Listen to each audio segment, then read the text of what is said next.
Hello everyone, myself Soha. Today we will discuss the Panchayati Raj system, in which we will discuss the meaning of Panchayati Raj system, 73rd and 74th amendment, committees, features of 73rd and 74th amendment, and implication of 73rd and 74th amendment in India.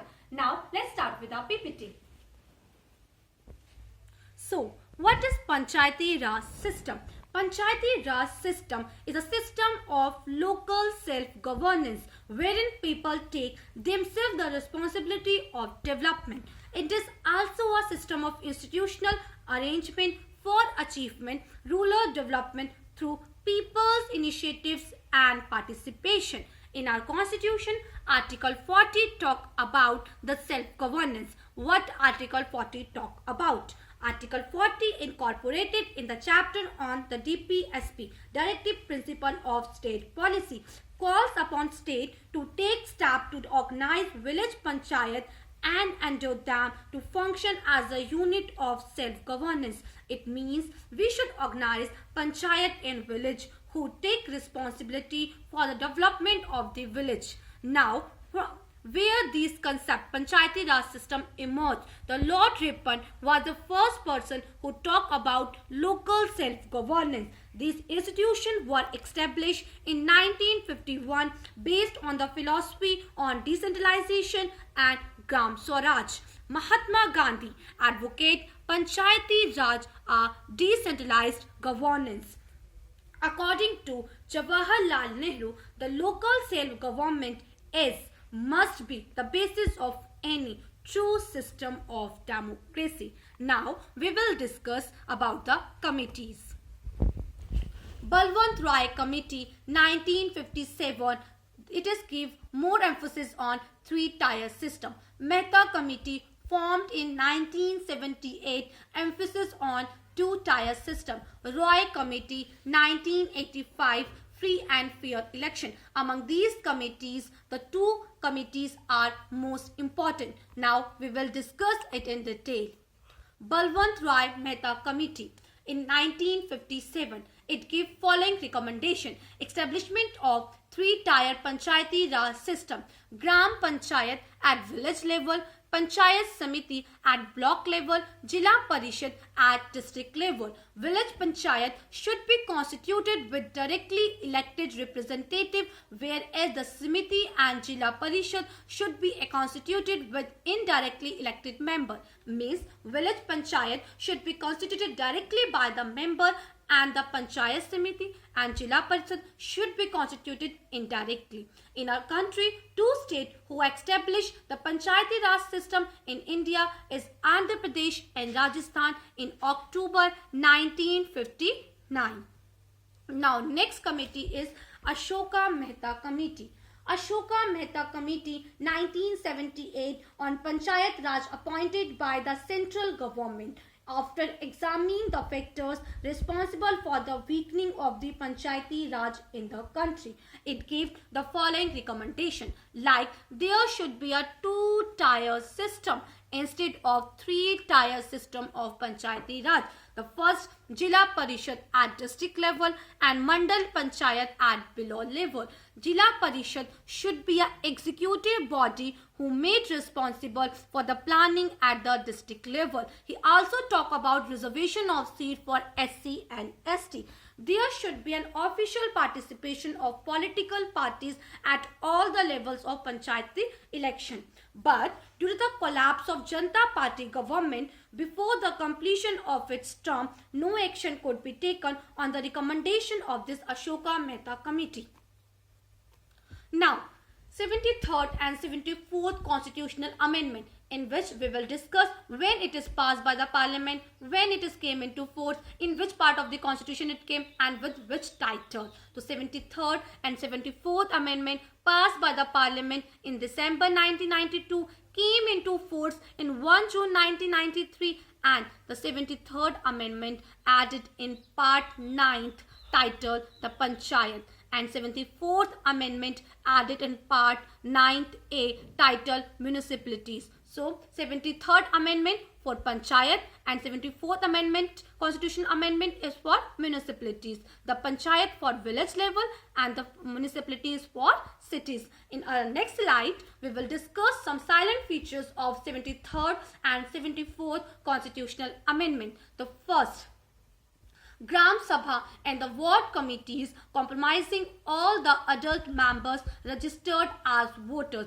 The three-tier system of panchayat at village, intermediate and district level. Article 243B said that there should be a three-tier. For example, in village, Gram Panchayat in village level, the Gram Samiti at block level or intermediate level, and the Jila Parishad at district level. And for cities, there should be a Nagar Panchayat for transitional area. Here is the word transitional area. What is transitional area? The transitional areas are those areas who transfer from rural areas to urban areas. A municipal councilling for a smaller urban area. And third, municipal corporation for a large urban area. Third, seats at all the levels to be filled by direct election. There is a directly election. Article 243 said about direct election. Seat reserved for SC and ST and chairperson of the panchayat at all the levels shall be reserved for SC and ST in proportion to their population. So, seat reserved for SC and ST according to their proportion to their population. 1/3 seat is reserved for women. 1/3 seat offices of chairperson at all the levels reserved for women. Article 243D talk about it. The Act provides for a 5-year term of offices to the panchayat at every level. In event of dissolution, election compulsory within 6 months. Article 243E said there is a tenure of 5 years of any panchayat samiti or any panchayat, but if in an event of dissolution, election compulsory within 6 months. Budgetary allocation from state government, share of revenue of certain taxes, collection and the retention of revenue it raises. Last, establish a finance commission in each state to determine the principle on the basis of which adequate financial resource would be ensured for the panchayat and municipalities. Article 243 I said there should be a finance commission who ensure the adequate financial resources for the panchayat and municipalities. Now, these are the some features about 73rd and 74th Amendment. Now, we will discuss the implication of 73rd and 74th Amendment. The first implication, constitutionalization. What is constitutionalization? In our country, India, Panchayati Raj system is very old, but it don't get the recognition by the constitution. But after passing of 73rd and 74th Amendment, the rural and the urban institution, Panchayat or municipalities have received much needed constitutional recognition like state level legislature and union parliament. Transparency in governance. Transparency in governance is considered to be a necessary precondition for ensuring integrity in local government, and it is also an inseparable element of good governance. Thus, the significant implication of the Act is that they have brought transparency in government. Gender empowerment. Women participation through the reservation of seat of local bodies has enhanced the situation of women in the society. In a local bodies, 1/3 seat is reserved for the women. It enhanced the women participation in our politics, hence improved its condition in the society. Social justice. Inclusive development, reservation of seat for SC and ST, all embarrassing formula, framework of development so that the disadvantaged section is no left out at a margin. Our modern political thinker like John Rawls, Darwin has talked about the least advantaged people should be justice by the state. So we should reservation of SC and ST have made social justice possible. Decentralization planning. Article 243G talk about it. According to 243G, the state cannot take decision including village. Like for farming, village only take decision. According to it, everything is decentralized. State need to take in account the grassroots level governance as well. At last, accountability in governance.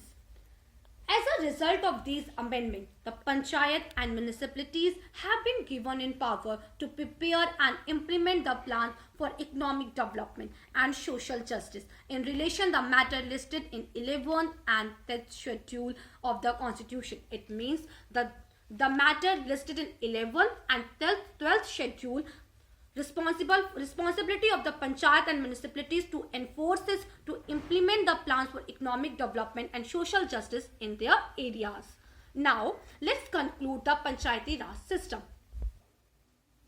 Hence, Panchayati Raj system is a good system. It enhances the women participation in the politics by reservation of 1/3 seat of women in the panchayat. It also enhanced the social justice by reservation of seat for SC and ST. Through it, democracy has reached the grassroots level society. It is a good step taken by the government for the development of rural areas. It enhanced the people participation in the politics directly. Hence, through it, the rural development can be achieved. Thanks for watching this video.